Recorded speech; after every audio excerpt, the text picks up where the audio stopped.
person doing that telephoto work of the jumbo screen is fantastic. She's amazing. I think she deserves a raise. The Kings at the end.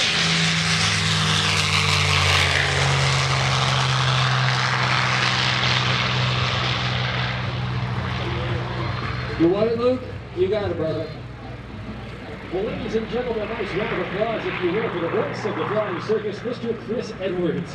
These talented individuals keeping the history of golden age of aviation alive and well with their air shows almost every Sunday up in Bealton. You can check them out online at flyingcircusairshow.com. Now, the aircraft that just took off the North American, it was a worthy ground attack platform. Later in time, it was mated with the British Rolls-Royce V12 Merlin engine produced by the Packard Company here in America.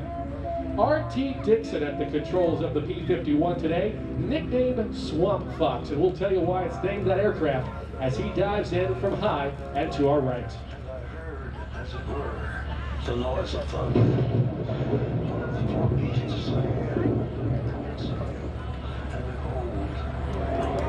Oh yeah.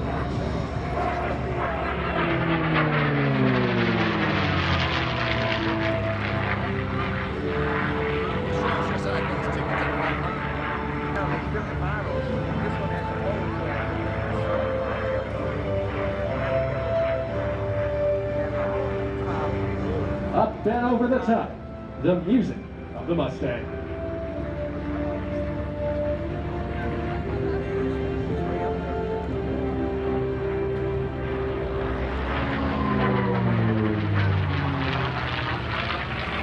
Now, that sound that you're hearing is not so much from the air underneath the engine, but rather the air going through the 50 caliber Browning machine gun ports on the wings. They are set back just a little bit, and like a musical flute, they create a music all of their own. Let's listen as R.T. Dickson from Sumter, South Carolina, completes this maneuver known as the Cuban 8. And let's listen to more than 1,400 horsepower of the Rolls-Royce V12 Merlin engine.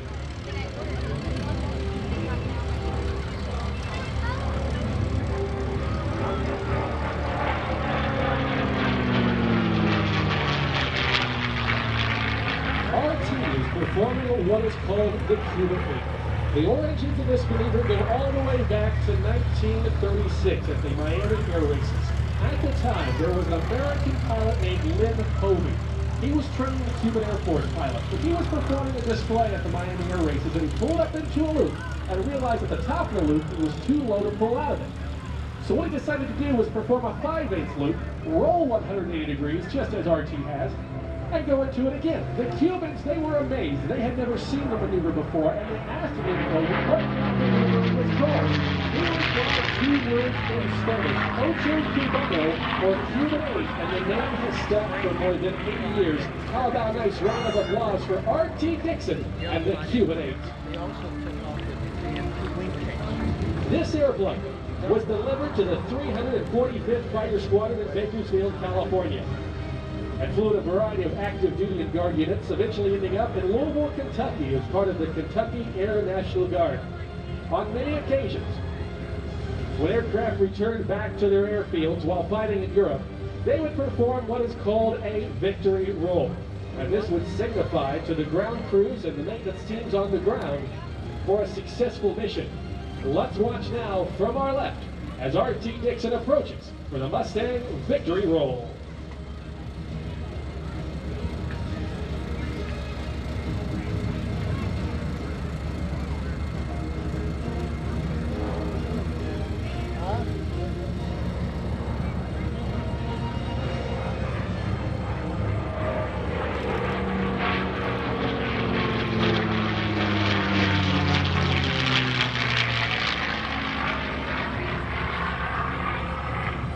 After flying under various hands, this airplane underwent a significant restoration back in 2012, and it served with the 364th Fighter Squadron, 350th Fighter Group of the 8th Air Force. This airplane honors that of Lieutenant Colonel William Ford. He was a young lieutenant at the time serving in England, and named this airplane after a famous Revolutionary War hero from South Carolina, his name Colonel Francis Marion. The British, well, they hated Colonel Marion for his efforts during the Revolutionary War, and they gave him the name Swamp Fox. Hence how this particular P-51D Mustang was named.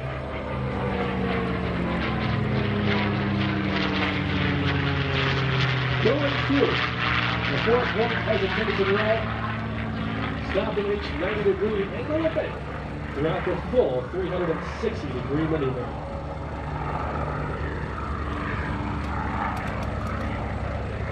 In an effort to honor all of those who have served past and present, RT traveled across the United States to demonstrate the capabilities of this North American P-51 to future generations as he approaches again from our left.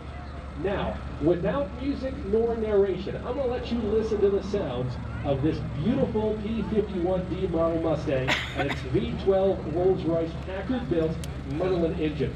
Any av geek out there will tell you that the P-51 is among one of the greatest sounds in aviation. And let's take a listen as RT Dickson approaches from our left.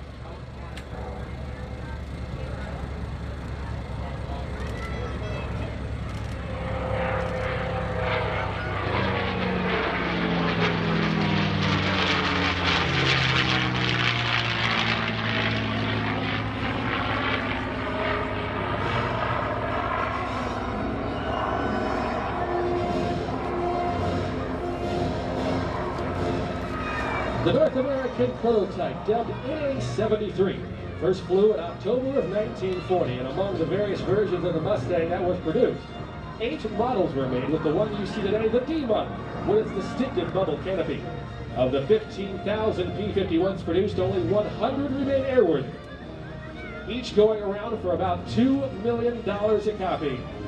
And now, in parade review from the right, the P-51 Swamp Fox Photo Pass.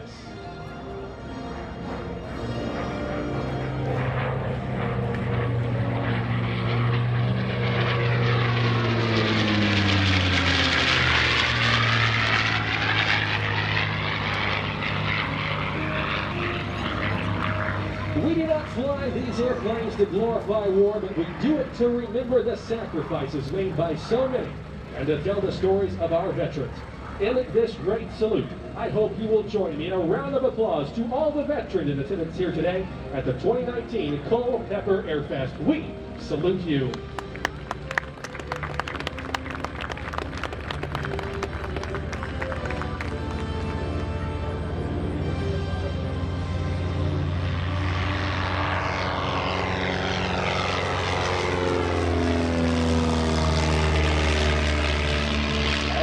Dickson and the mighty Mustang sets up to land. I hope you will also join me in a nice round of applause for RT and his performance here today in the North American Mustang. What a beautiful airplane and a beautiful sound.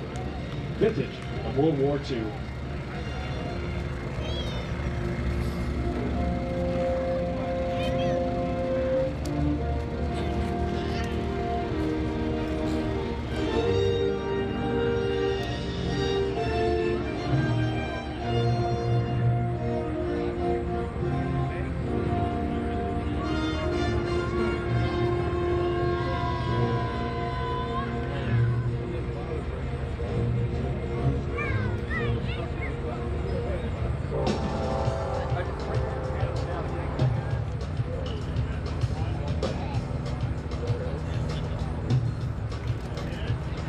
Well, the Airshow action continues over the Culpeper Regional Airport for Air Fest 2019, and why not with Mr. Clemens Coolidge, Chef Pitts at the controls of this bright red Pitts biplane that just took off a couple of moments ago.